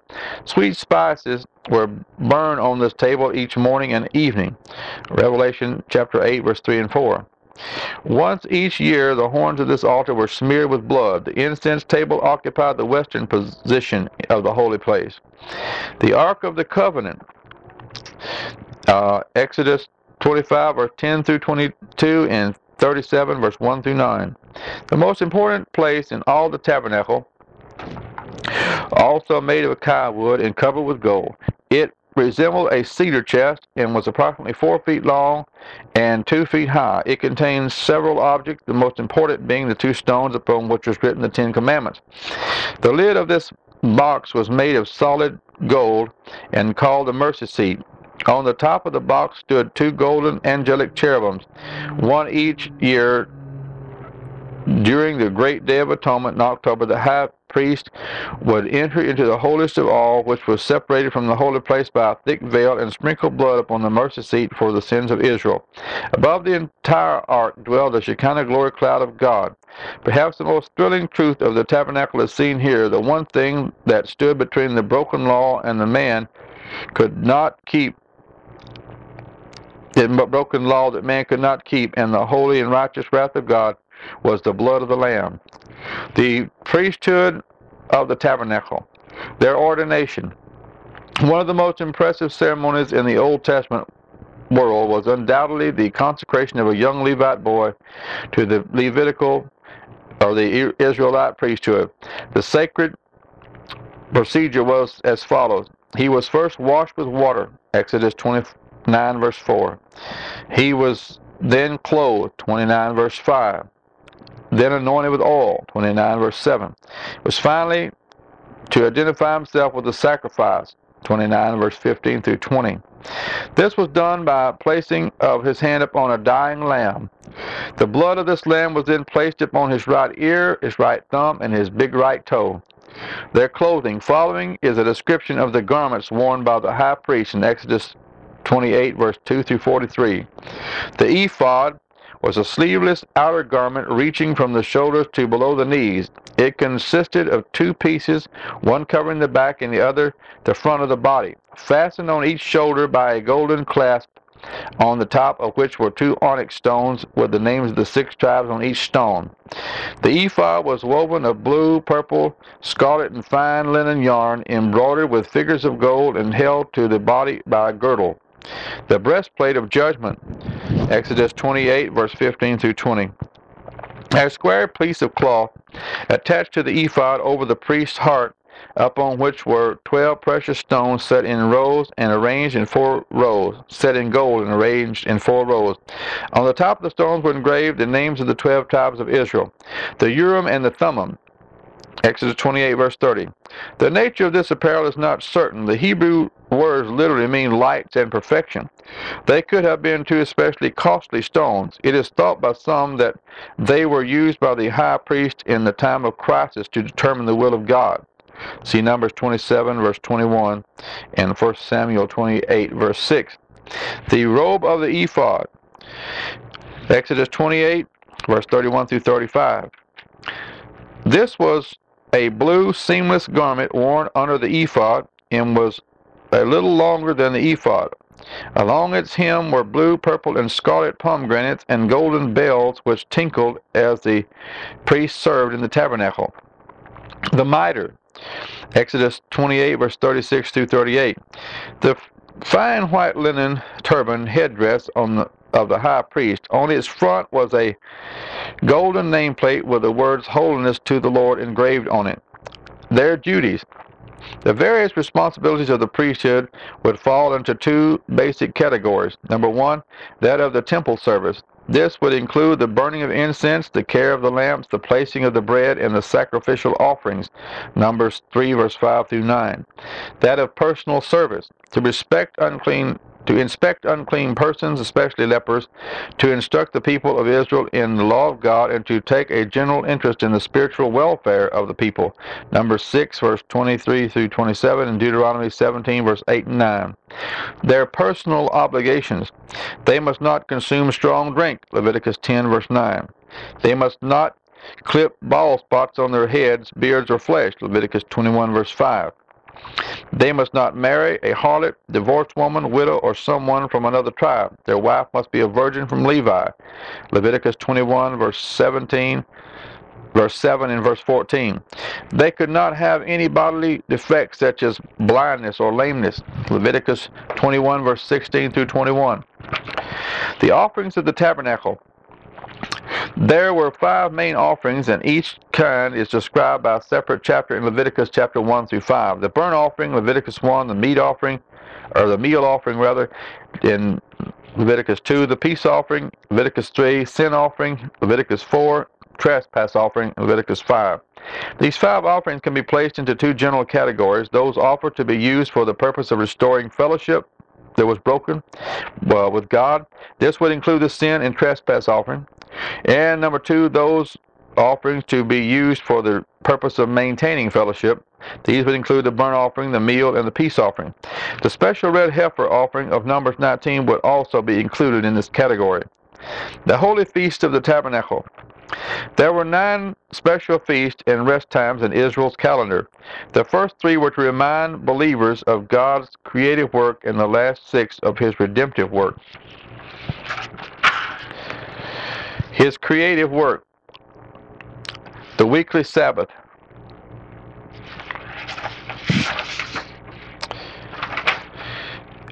Exodus 20 verse 8 through 11, Leviticus 23 1 through 3. The 7-year Sabbath feast, Exodus 23 10 and 11, Leviticus 25 verse 2 through 7. The 50th year Sabbath feast, Leviticus 25 verse 8 through 16. And these 3 speak of God's creation as they come in endless cycles of 7, but just as God rested on the 7th day. His redemptive work, the Passover feast, Leviticus 23 verse 4 through 8, this speaks of Calvary, 1 Corinthians 5 7. The feast of the first fruits, Leviticus 23 verse 9 through 14, speaks of the resurrection, 1 Corinthians 15 20 through 23. The Feast of Pentecost, Leviticus 23, 15 through 25, this speaks of the coming of the Holy Ghost in Acts chapter 2. The Feast of Trumpets, Leviticus 23, verse 23 through 25, speaks of the rapture and second coming of Christ, 1 Thessalonians 4, verse 13 through 18. The Day of Atonement feast, Leviticus 23, verse 26 through 32, and this speaks of the tribulation, Revelation 6 through 19. In the Hebrew, this is Yom Kippur, and it occurred on October 10th of each year. The order of service on this all-important day is detailed for us in Leviticus 16. The high priest would offer a bull sacrifice for himself. Preachers need to be saved and cleansed too. B. Lots would then be cast over 2 goats to determine which one would become a scapegoat and which one would be killed. The high priest would then sprinkle the blood of the slaughtered bull and goat 7 times upon the mercy seat. He finally would place the hands upon the scapegoat, confess over it all the sins of Israel, and then appoint a man to lead the goat into the desert. The Feast of Tabernacles in Leviticus 23, verse 33 through 44, speaks of the millennial reign when Christ comes back to reign for 1,000 years. Revelation chapter 20, verse 1 through 6. The Handbook of the Tabernacle. The remaining chapters in Leviticus are given over to various do's and don'ts which cover the religious, social, and physical life of each Israelite. Certain foods may be eaten while other kinds must be avoided. The general invitation to eat all animals given to Noah in Genesis 9:3 is now being restricted. 2 chapters, chapter 12 and 15, are given over to the ceremonial cleansing involved in sex and childbirth. Here it should be pointed out that nowhere does the Bible in any remote way equate sin with sex and childbirth. What God was undoubtedly attempting to do through these laws was to teach the tragic truth that all men are born with sin natures. Romans 5 verse 12. The subject of leprosy occupies 2 chapters, chapter 13 and 14 of Leviticus. This is the first mention of the word, and from this point on, leprosy becomes a symbol of sin. Among the many thousands of lepers in the Old Testament, only 2 were healed by God. In Numbers chapter 12, Miriam is healed, and in 2 Kings, Naaman is cured. Blood is discussed in chapter 17 to explain that great biblical principle. It is the blood that maketh an atonement for the soul. Leviticus 17:1, Hebrews 9:22. Without the shedding of blood, there's no remission of sin. And chapter 18 through 21 involves themselves with personal separation. Note the following commands is taken from the Living Bible. None of you shall marry a near relative. 18 verse 6. This is not all in the book of Leviticus, by the way. Homosexuality is absolutely forbidden, for it is an enormous sin. Chapter 18, verse 22. A medium or a wizard shall surely be stoned. Let's see where this is. Chapter 20, verse 27. Okay. 20, verse 27. A medium or a wizard shall not be permitted to live, but surely be stoned to death. A specific listing of the regulations in the handbook would include the following. Number 1, concerning diet. Animal life. A. Leviticus 11, verse 2 and 3. Marine life, B, Leviticus 11, verse 9. Bird life, C, Leviticus 11, verse 20. Insect life, D, Leviticus 11, 21 and 20, verse 21 and 22. Concerning motherhood, Leviticus 12. That's number 2. Number 3, concerning leprosy, Leviticus 13 and 14. A, recognizing a leper, chapter 13, verse 2 and 3. B, the rules for the leper, chapter 13, verse 45 through 56. And C, the restoring the leper, chapter 14, verse 2 and 3. Concerning issues from the body, Leviticus chapter 15, that's number 4. And number 5, concerning morality among one's kin, chapter 18. Number A, the father, 18 verse 7, the mother, B, 18 verse 8, C, the sister, 18 verse 9, D, the daughter-in-law, 18 verse 10, E, the aunt, 18 verse 12, F, the uncle, 18 verse 14, and G, the sister-in-law, 18 verse 16. Concerning benevolence, Leviticus 19, that's number 6. Number 7 is concerning apostasy, Leviticus 20 verse 1 through 9. A, the worshiping of Moloch, 20 verse 3, consulting wizards, 20 verse 6, and C, cursing one's parents, 20 verse 9. Concerning perversion, chapter 20 verse 10 through 21, this is number 8. A, adultery, 20 verse 10, B, incest, 20 verse 12, C, sodomy, 20 verse 13, D, polygamy, 20 verse 14, and E, indecent exposure, 20 verse 17. Concerning kinsman redemption, this is number 9. Leviticus 25, verse 47 through 49. Number 10, concerning disobedience, Leviticus 26. A, the principle stated, Leviticus 26, verse 1 through 13. And B, the punishment cited, Leviticus 26, 14 and 15. Number 1, the first punishment, 26, 14 and 15. The second punishment, 26, 14 and 15. The third punishment, 26, 21 and 22. Fourth punishment, 26, 23 through 26. The fifth punishment, chapter 26, verse 27 through 31. And C, the punishment certain, chapter 26, verse 32 through 39. And then number 11, concerning dedication, Leviticus chapter 27.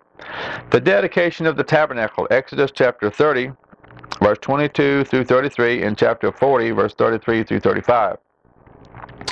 Thus was dedicated the most important building ever constructed on this earth. There was, however, one tragic event which marred the otherwise happy celebration, and this was the death of Nadab and Abihu, Aaron's 2 priest sons.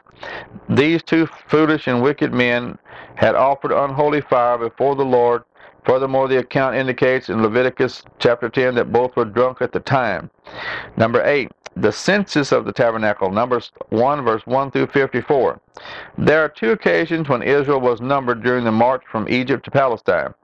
The first occurred here at Sinai on April 15th, see Numbers 1 and 2, and the second took place some 8 years later in the desert of Moab, see Numbers chapter 26. The census here counted all the men 20 years of age and up. The total was 603,550 men. It is sad to know that of these men, the 603,550 in number, 603,548 would later perish in the wilderness. Numbers 14, verse 29. The only 2 men who would later enter Canaan were Joshua and Caleb. Glory to God. All right.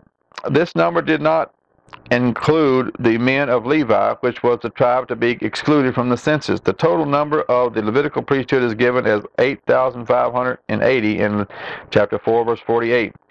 If the estimated Israelite population of that time, some 2 million, is divided by the number of the priesthood, 8,580, it comes out that each priest was responsible for around 233 people. The largest tribe was Judah, 74,600, and the smallest was Manasseh, 32,200. The descendants of Gershom, Kohath, and Merari, Levi's 3 sons, were placed in charge of the entire tabernacle. God's original plan, of course, was to have the eldest son of all the tribes to act as priests in Exodus 13, verse 1, but because of Israel's constant sin, he had limited his choice to the Levites. Numbers 3, verse 11 through 13. The priest had to be 30 years of age before he could fully enter into the service of God. See Numbers 4, verse 3, and Luke chapter 3, verse 23. The arrangement of the tribes around the tabernacle, Numbers 2, verse 1 through 34. Especially to be noted are the actual location arrangement of the various tribes. On the east were Issachar, Judah, and Zebulun. On the west were the tribes of Benjamin, Ephraim, and Manasseh. On the north were Asher, Dan, and Naphtali, while the south was occupied by Gad, Reuben, and Simeon. Rabbinical tradition suggests that Judah, leader of the eastern section, carried with it a standard of green because it was on an emerald. It was on an emerald that the name of Judah was engraved upon the breastplate of the high priest, and that its emblem was that of a lion because of the prophecy in Genesis 49, verse 9. Reuben, the leader of the southern flank, flew a red standard to commemorate their name, written on as a sardis stone.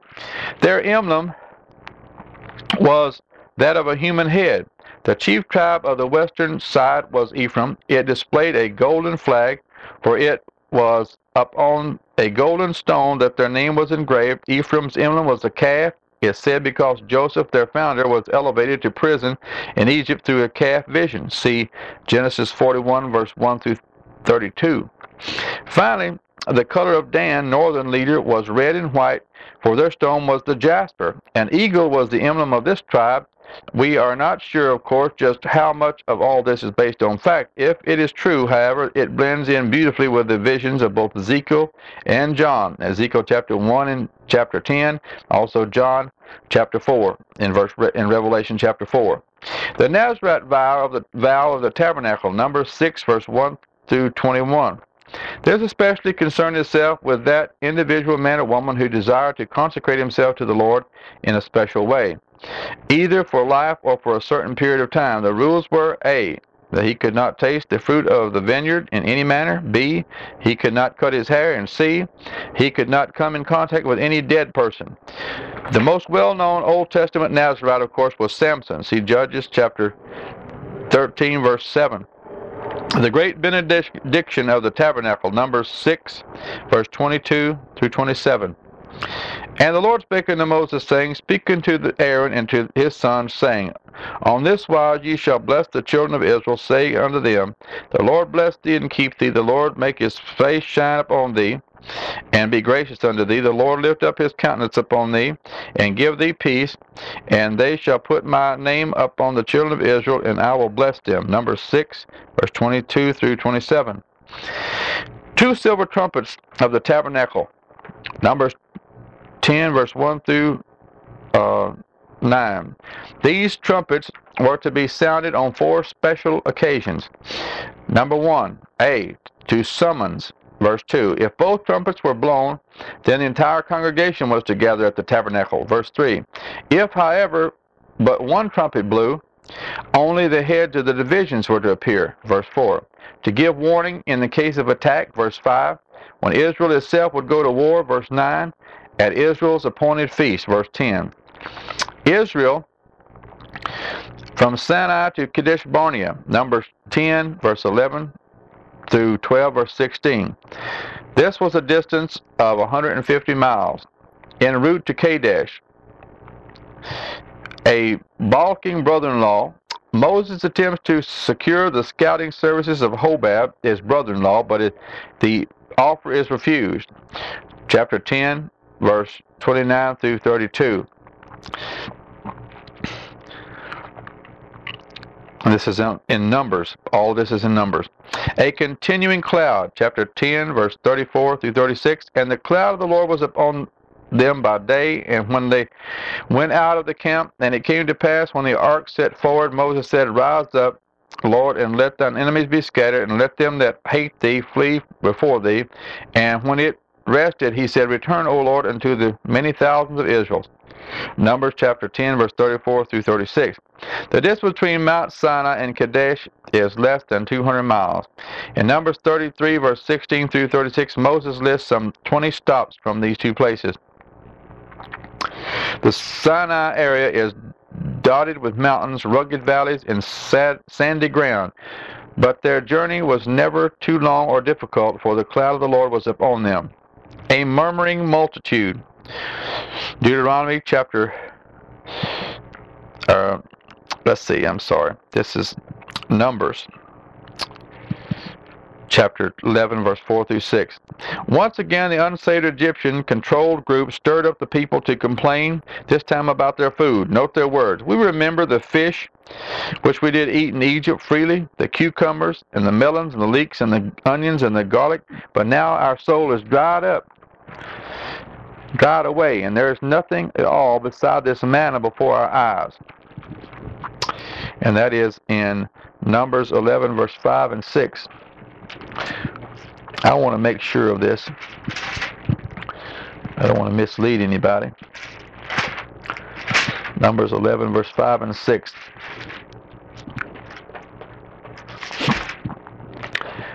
Praise the Lord. All right. And now our soul is dried up. Okay, verse 5 and 6, that's right. It's all in the book of Numbers. B, God sends a fire to punish this rebellion. The people cry to Moses, who again intercedes for them, and the plague is stopped. A provoked prophet, chapter 11, verse 10 through 15 of Numbers. Moses concludes that God has simply given him too heavy a burden in leading Israel and demands additional help. The despair becomes so severe that Moses demands from God either deliverance or death. See verse 15. Elijah the prophet would later require a similar thing from God in a moment of despondency. 1 Kings 19, verse 4. It is tragic that in his great hour of need, Moses did not respond as the Apostle Paul, who would do when facing an unbearable burden. And lest I should be exalted above measure through the abundance of the revelations, there was given to me a thorn in the flesh, the messenger of Satan to buffet me, lest I should be exalted above measure. For this thing I besought the Lord thrice, that it might depart from me. And he said unto me, My grace is sufficient for thee, for my strength is made perfect in weakness. Most gladly therefore will I rather glory in mine infirmities, that the power of Christ may rest upon me. 2 Corinthians chapter 12, verse 7 through 9. God grants this regrettable request by taking some of the power of the Holy Ghost from Moses and distributing it equally to 70 chosen Hebrew elders, chapter 11, 25 of Numbers. Two of these men, Eldad and Medad, began prophesying, Numbers 11, verse 26 through 29. A deadly diet, Numbers 11, verse 31 through 34. To silence the people's constant bickering, God sent an immense flock of quail over the camp, flying approximately 3 feet in the air. Millions of these birds were knocked down and eaten, but with the meat God sent a plague also. Psalm chapter 106, verse 15.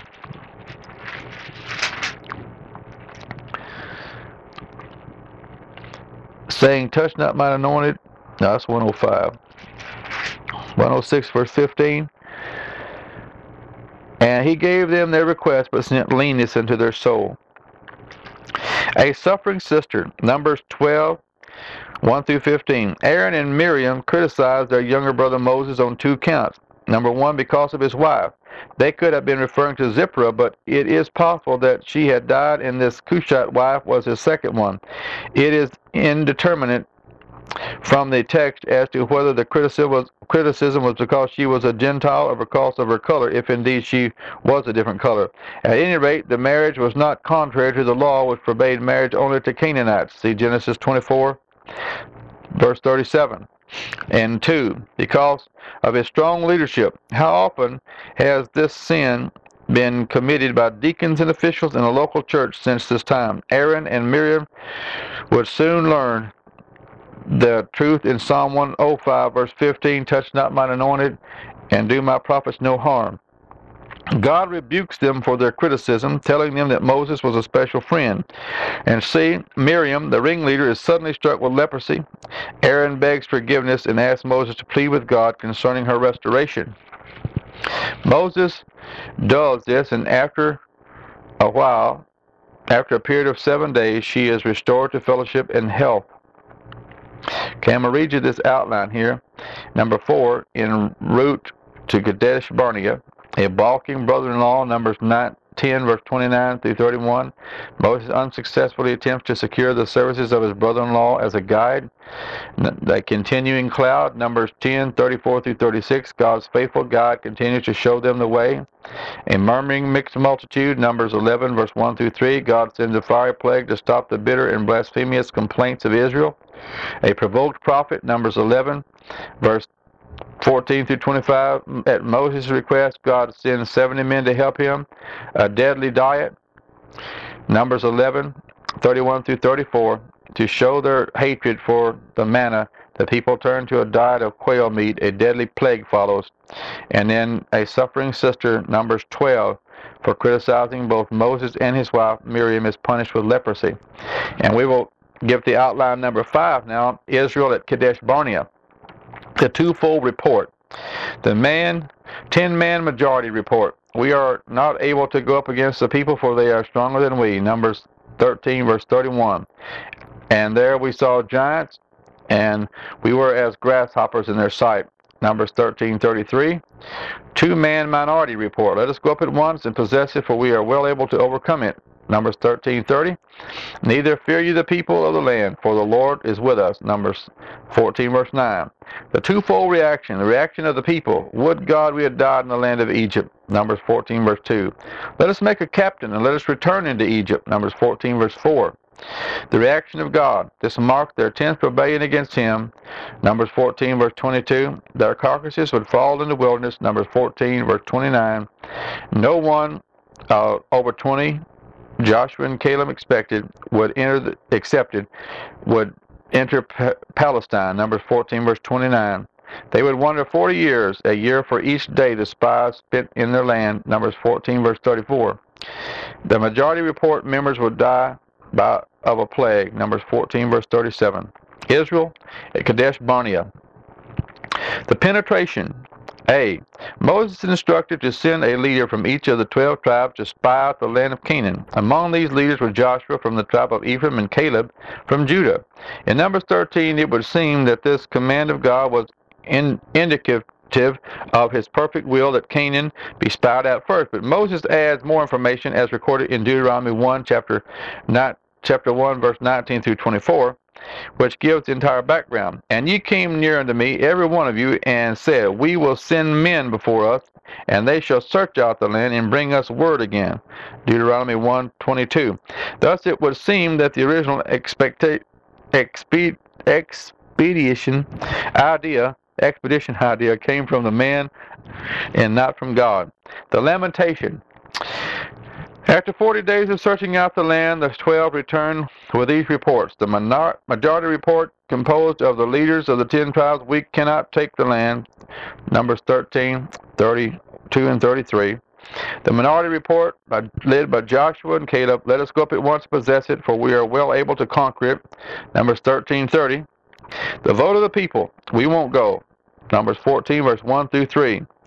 This sad episode marked the 10th occasion when Israel rebelled against God. He had graciously brought them out of captivity through 10 mighty plagues, only to have them turn against his grace 10 times. Numbers 14:22. These 10 occasions of rebellion are as follows. At the Red Sea, A. Exodus 14:11 and 12. At Marah, Exodus 15:24. In the wilderness of Sin, Exodus 16, verse 2 and 3. At Rephidim, Exodus 17, verse 1 through 3. At Sinai, Exodus 32, verse 1 through 6. En route to Kadesh, 3 occasions, Numbers 11, 1 through 3, 4 through 9, and chapter 31 through 34. At Kadesh, 2 occasions, Numbers 14, 1 through 4, and 14, verse 10. The condemnation. God determined that not one person 20 years or over would be allowed to enter Canaan. Since the spies were in the land for 40 days, you must wander in this wilderness for 40 years, for a year for each day, bearing the burden of your sins. Numbers 14:34. During the next 4 decades, then, Israel was to linger in the desert till the last person 20 years and older died and was buried. Dr. Leon Wood makes the following observation. Figuring 1,200,000, 600,000 men, both men and women, as having to die in 14,508 days, 38.5 years, gives 85 persons per day. Figuring 12 hours per day maximum for funerals gives an average of 7 funerals per hour for all the 38.5 years, a continuous foreboding reminder of God's punishment upon them. Thus the sad period of Kadesh ends with these words. Then the 10 spies who had incited the rebellion against Jehovah by striking fear into the hearts of the people were struck dead before the Lord. Of all the spies, only Joshua and Caleb remained alive. Numbers 14, verse 36 through 38, TLB. Israel from Kadesh Barnea to the eastern bank of Jordan. Numbers 15 through 36. During this period of aimless wanderings, the following events transpire. The futile attack stopped. Numbers chapter 14, verse 40 through 45. The fickle and foolish Israelites suddenly change their minds and attempt to push their way into the land, but are quickly defeated by the Canaanites. B. A Sabbath breaker is stoned. Numbers 15, verse 32 through 36. A troublemaker is swallowed. Chapter 16, verse 1 through 32.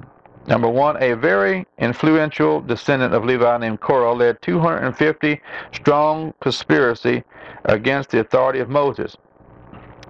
The entire matter led to a showdown on the following day, at which time God stepped in and caused the ground to open up and swallow the troublemakers. In spite of this terrible object lesson, Israel continued to murmur, actually accusing Moses of killing God's people. Before the tragic incident was over, 14,700 more people would be killed by a special judgment plague from God. The New Testament writer Jude 1:11 mentions this event in his epistle as a stern warning against apostasy.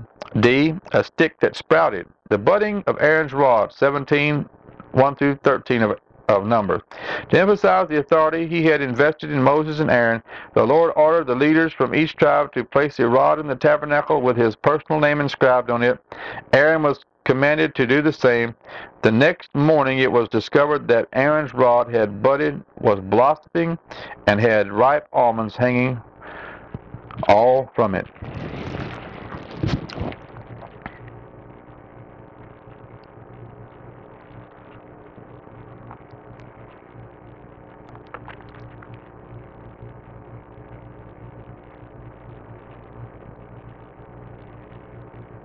Glory to God.